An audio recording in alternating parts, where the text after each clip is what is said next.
È il primo giorno per lui ufficiale, sarà a contatto con persone con disabilità. Are you happy? Are you Yes, happy? I'm happy. I'm really happy. I also like to use this opportunity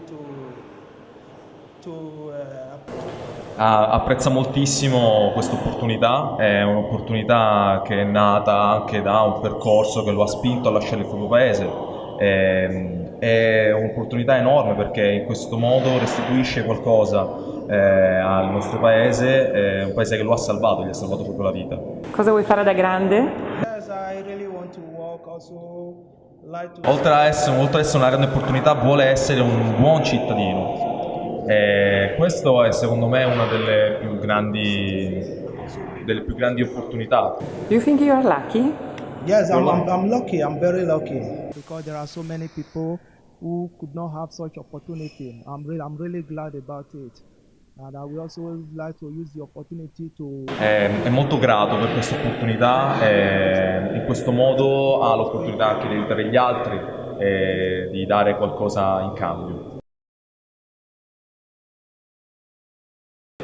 Quasi tutti i ragazzi saranno impiegati in strutture che accolgono persone con disabilità e persone con disagio psichico e psichiatrico.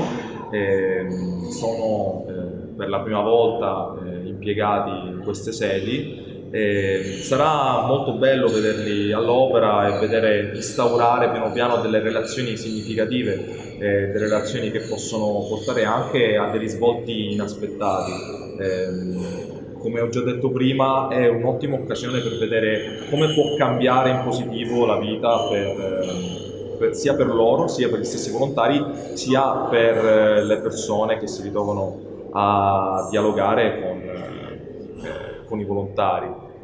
Quindi immaginate la mia situazione in quel momento lì, con la disabile che Dire una parola più in dialetto. manca massa.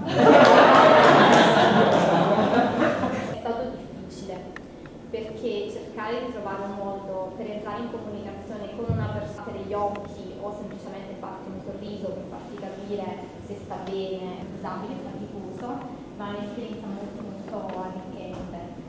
E penso che sia molto importante fermarsi a volte, se si hanno bisogno di quei 2 giorni di pausa. Facile perché vi arriveranno una valanga di cose da fare. Il registro, le firme, e l'orario come va assegnato e come devo chiedere qua, che non dovete chiedere se stare a casa o meno, gestite queste cose, entrate in un altro mondo. Quindi anche tutto questo